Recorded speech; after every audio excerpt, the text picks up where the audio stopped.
Did I stage a coup to overthrow Tyler and get the SportsLine desk all to myself? Yes.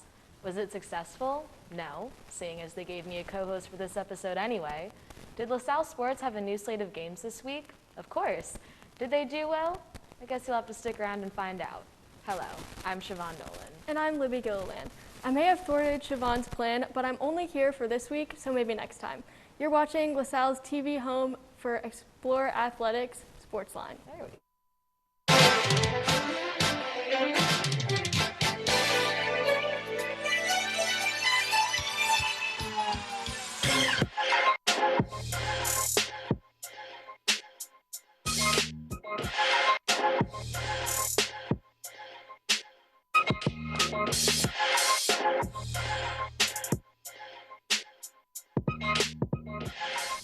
Welcome to SportsLine.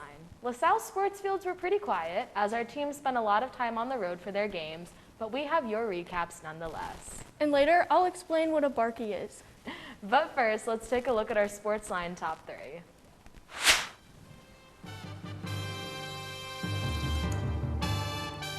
Number 1, water polo freshman Tatum Lomax is set to represent South Africa at FINA World Junior Water Polo Championships. Lomax is one of 13 selected to represent her country in Israel, where the event will be held in mid-October.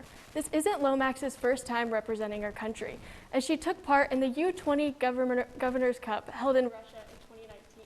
She was also named to the U20 and senior preliminary team for the 2021 Olympics, while representing her country throughout the U17 and U18 level as well. Number 2, field hockey goalie Ryan Curley receives the NovaCare Student Athlete of the Week. This comes after a week which saw her tally 17 saves in 2 games. Those 17 saves add to her 70 saves on the season, which leads the A10. On top of that, she has 7.0 saves per game, which places her second in the A10. Nationally, Curley is third in the country in saves, holding the 6th best saves per game average. Curley has started all 10 games in goal for field hockey and has recorded 2 shutouts thus far this season. Number 3. Tickets have officially gone on sale for both men's and women's basketball, meaning that it's almost time for basketball season. We're a little over a month away from the start of the season on November 9th. Both teams play that day, with women's basketball playing Coppin State at 5 and men's basketball playing Sacred Heart at 8. So some pretty cool stuff to do in the top 3. We have a lot of individual honors. Tatum Lomax representing South Africa, which is a huge deal to have someone from LaSalle representing at an international level. So, big shout out to her for doing that. And, water polo is an amazing sport. They always do really well. So obviously very happy for her. Yeah, very exciting. And I know I can't wait to actually go to a basketball game this season. That'll be so nice. Very excited for November 9th to roll around. Yeah, I know we have a lot of student fans that are getting very excited about it. They're posting a lot on the social media, getting hyped. So hopefully that'll come sooner rather than later. But that's it for the top 3. Now let's see how our teams did in this week's recaps. Men's soccer continued their stretch of away games in Pittsburgh, where they took on Duquesne on Saturday. The Dukes found themselves with quite a bit of luck shortly after kickoff, scoring back-to-back goals in the first 4 minutes of action. LaSalle tried to respond in the 6th minute with senior Charlie Collins crossing the ball to classmate Amari Cotterell, but too many bodies in front of the net caused Cotterell's shot to land just wide of the goal. Cotterell was involved in a scoring chance in the 23rd minute, this time attempting to assist Ike Hollinger, but Hollinger's shot went wide as well. The Dukes would strike again in the 38th minute, making the halftime score 3-0 in the home team's favor. Despite a final push from Cotterell, Hollinger, and sophomore Dominic Bachstein in the 80th minute, the Explorers couldn't find the back of the net and ended the game with a 3-0 loss. Women's soccer continued their A10 schedule last week with 2 games against in-conference opponents. First up was Dayton. The Flyers struck early, scoring with the first 4 minutes of the game. It was quiet for the remainder of the half, with LaSalle only getting 1 shot on goal before half. It was more of the same in the second, with both teams trading shots until Dayton was able to find the back of the net once again. They would then get an insurance goal on a penalty kick and end the game 3-0. Then it was on to St. Louis to take on the Billikens. The first half was uneventful as both teams combined for just 6 shots in the first half. Unfortunately for LaSalle, the Billikens quickly found the net in the second half, and again, just a few minutes later, dropped the Explorers 2-0. The field hockey team had their conference opener against Richmond last week, where they would come up short. Richmond opened up the scoring in the first quarter to put the Spiders up by 1. The Spiders widened their lead with a goal in the second quarter, ending the first half with a 2-0 lead. Early in the fourth quarter, Richmond was able to sneak yet another goal past the blue and gold to make it a 3-0 lead. The match was coming to a close, but sophomore Tatum Johnson was able to put LaSalle on the board to prevent a shutout. Next up, the A10 champions, VCU. The opening minutes were quiet as the Rams recorded one lone shot on goal. However, VCU opened up the scoring in the second, finding the back of the net twice, first being off a rebound shot and the second being a chip shot into the back of the cage to give the Rams the 2-0 lead. The pace slowed down in the next half of the game with a combined 6 total shots to end out the match. The Explorers were once again defeated with a final score of 2-0. Women's golf kicked off their season across 2 days at the Bucknell Invitational. The first round on Saturday, Kaylee Zeman paced the Explorers with a score of 76, tying her for 13th place. This score sets a career record for Zeman. Despite a slow start, Hannah Bosler finished out with a score of 83. To round out the Explorers' performance, Megan Ruffing would finish off the first round with a score of 88. Grace Hickey would record a score of 89, and Grace Weiss would be close behind her with a score of 90. So we didn't want to get too far into golf because we're going to be interviewing you about that later since Libby is on the golf team. But kind of a disappointing week for our Explorers. You know, the soccer team, they faced a really tough match away at Duquesne. You know, that's always been a pretty tough opponent for them. But to just see them get shut out like that, it's obviously, you know, never something that you want to see from a team. And especially since they've been really pushing to improve their performances lately, it's just not an ideal result for anybody. Yeah. Hopefully going in the rest of the season, they can learn some lessons from that and come back stronger. And then field hockey, again, you know, they've been doing so well. They're definitely one of our better teams this fall. But, you know, dropping those 2 games, it's something so disappointing because it doesn't really speak to the fact that they have been having such good performances and they have been really working hard to improve on last season with the new coach, freshmen, all of that. But it's just one of those cases, again, where the result doesn't really reflect the performance and the work ethic. Yeah. And, you know, with golf, obviously, like I said, we're going to talk more about it later, but opening the season, you know, what was it like to just kind of kickstart, you know, get it all going for golf? Yeah, it's really exciting. We have a great team this year, great ladies, and we're playing a lot better already, so I'm excited about it. Well, that's what we love to hear, and that's it for recaps. But when we come back, me and my co-host here have a little discussion about Barkies. Stay tuned.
This is Kevin, and Kevin could use some kindness. Here's Ian. He could be that man.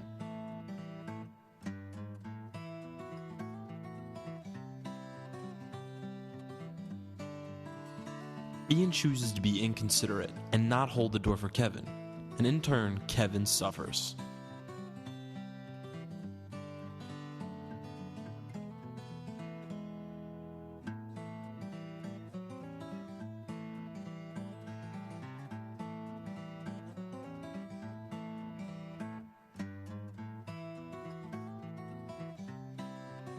Kindness may be a choice, but doing so is always the right one.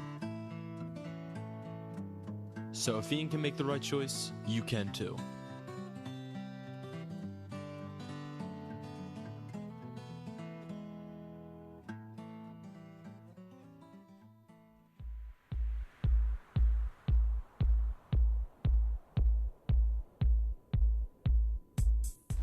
Welcome back. Now, as we've said throughout this episode, Libby here is on the women's golf team, so we thought it'd be a good opportunity to, interview her, get some insight, since golf isn't really a sport we've talked about a lot in a sense of interviews. So, Libby, you said before that the golf team is already playing better than last season. What does that look like, and what have those changes been for your team? Yeah, so last year we had 4 sophomores come in, or freshmen, we're now sophomores. We didn't have a fall semester, so we came in this year really ready to go and excited to get better.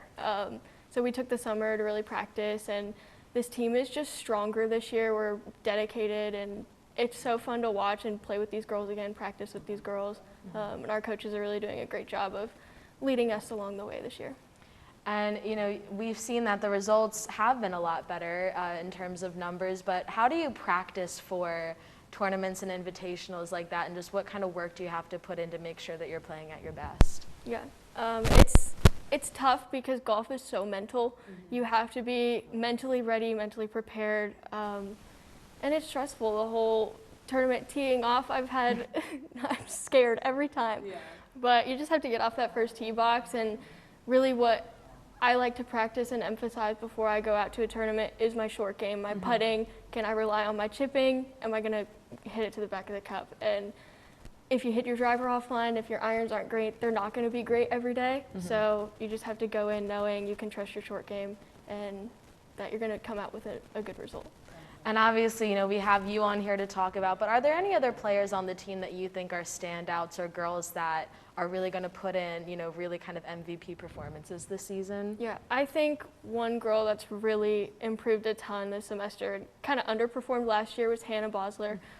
She put up a really great round on Sunday last week, and she's just, we kind of like to call her our team captain. She's dedicated. She really gets everybody out on the course and practicing, and our coaches really appreciate that too. So I think she's going to have a really great season.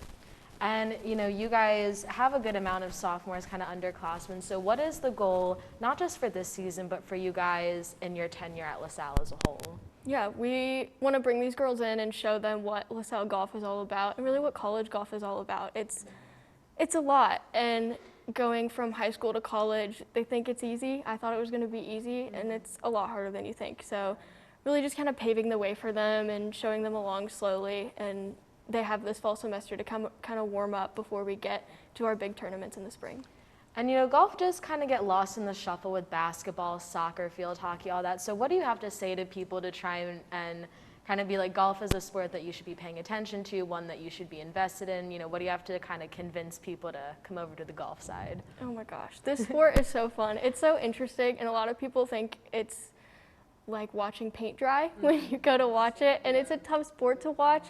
But when you understand the rules and the strategy, it's so interesting. I love watching the PGA and LPGA Tour because they just know what they're doing. And just watching them execute the kind of shots that we're practicing every day, it's really interesting. So I would encourage anyone who maybe hasn't seen it or doesn't understand it to look it up and come watch us play.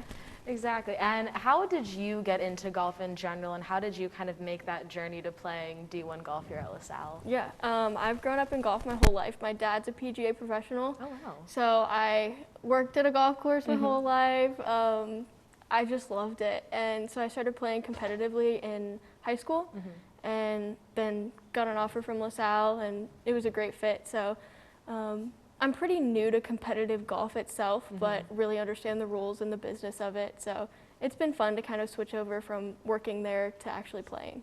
And is there any invitational or tournament that you're most looking forward to this season?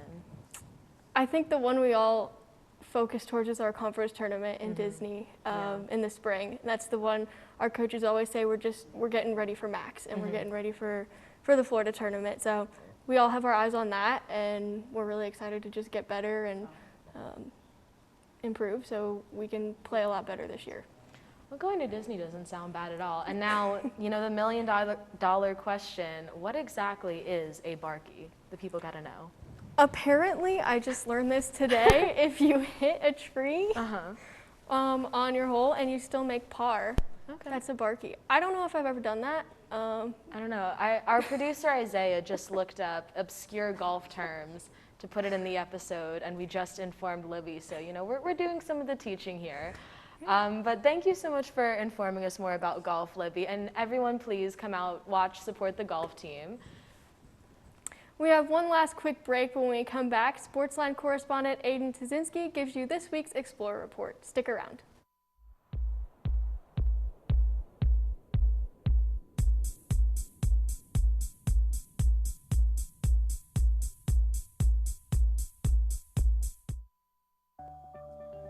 According to statistics, 40 million adults suffer from depression or anxiety. 1 in 4 college students are affected by this as well.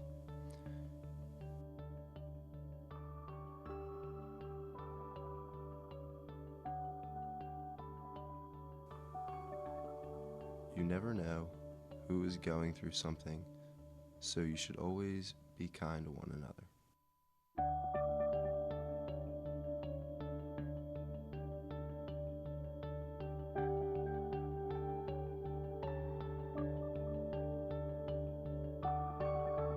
A little kindness can go a long way. It might even save a life.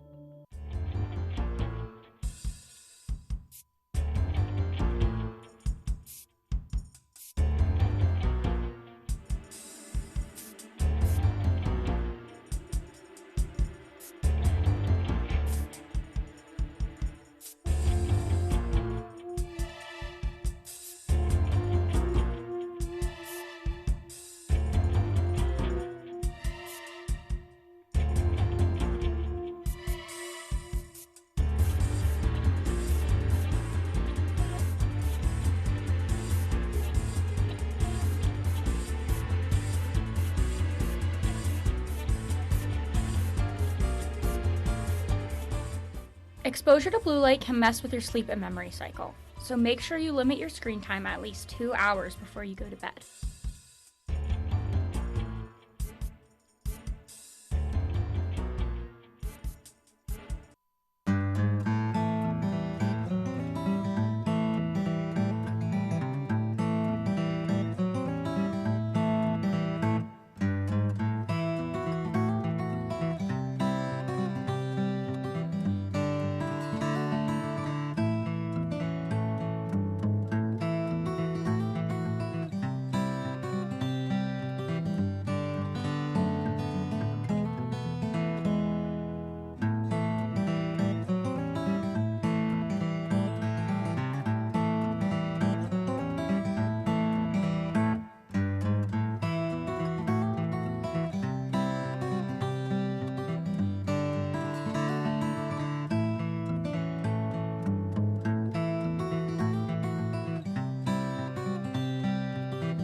It's the small things that make a big difference.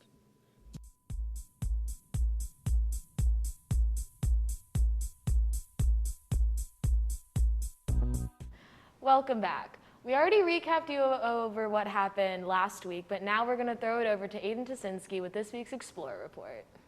Thanks, Siobhan. Here's the week in preview before we get to the game of the week. Thursday, women's soccer is at home to take on Rhode Island. It's a busy day on Friday as the swim team takes part in the Catholic Invite, while cross country competes in the Paul Short Run. To top it off, field hockey plays St. Louis. Saturday, October 2nd, swim completes day 2 of the Catholic Invite. The women's golf Navy Fall Invite also takes place, and to wrap up the day, men's soccer plays VCU under the lights. Sunday, field hockey goes on the road to take on Georgetown. Women's golf completes the Navy Fall Invite. Men's golf begins the Matthews Auto Intercollegiate, and women's soccer plays Richmond at home at McCarthy Stadium. Finally, on Monday, men's golf finishes the Matthew Auto Intercollegiate. Now to highlight our SportLine game of the week. Field hockey continues its A-10 schedule with a game against St. Louis. The Explorers have hit a bit of a rough patch recently, dropping their last 4 games, including 2 in conference. On the bright side, St. Louis hasn't fared much better this season, only winning 1 game so far.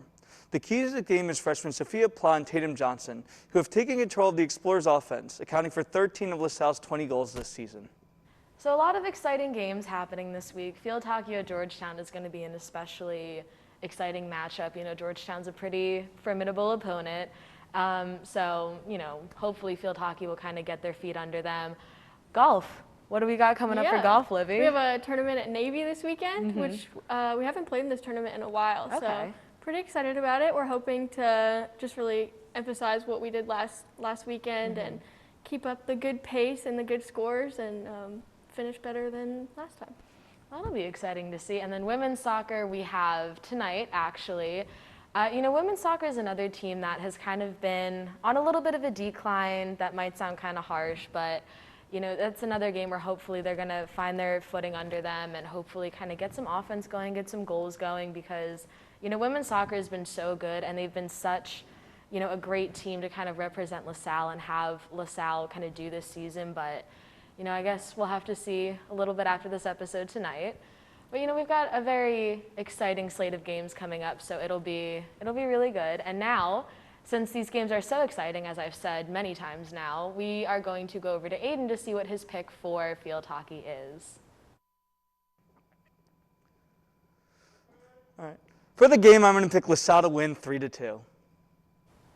So I'm going to stick by LaSalle. I always like to do that. And I do think that they have a really good chance since, you know, VCU is kind of coming in with a not so great record. So I'm also going to say that LaSalle is going to win. I'm just going to copy off of everybody else and also say LaSalle. I think they're going to bounce back and get this win. A solid choice. We got a lot of school spirit. But that just about wraps it up for us this week. If you can't make it out to see the Explorer Report, be sure to tune in next week for our coverage. Keep up with this week's other sporting events by visiting goexplorers.com. You can also check out on the digital edition of the Collegian, which now features SportsLine content. Also check us out on Facebook at facebook.com/LaSalleTV and on Instagram at SportsLineLTV. We welcome you to send us your thoughts and suggestions there. This week's poll is sweaters or flannels? What are you saying, sweaters or flannels? Sweaters. Ooh, see, I like flannels. I like the look of them, very, very autumnal. But for our entire SportsLine team, I'm Siobhan Nolan. And I'm Libby Gilliland. Thanks for joining us, and we'll see you at the game.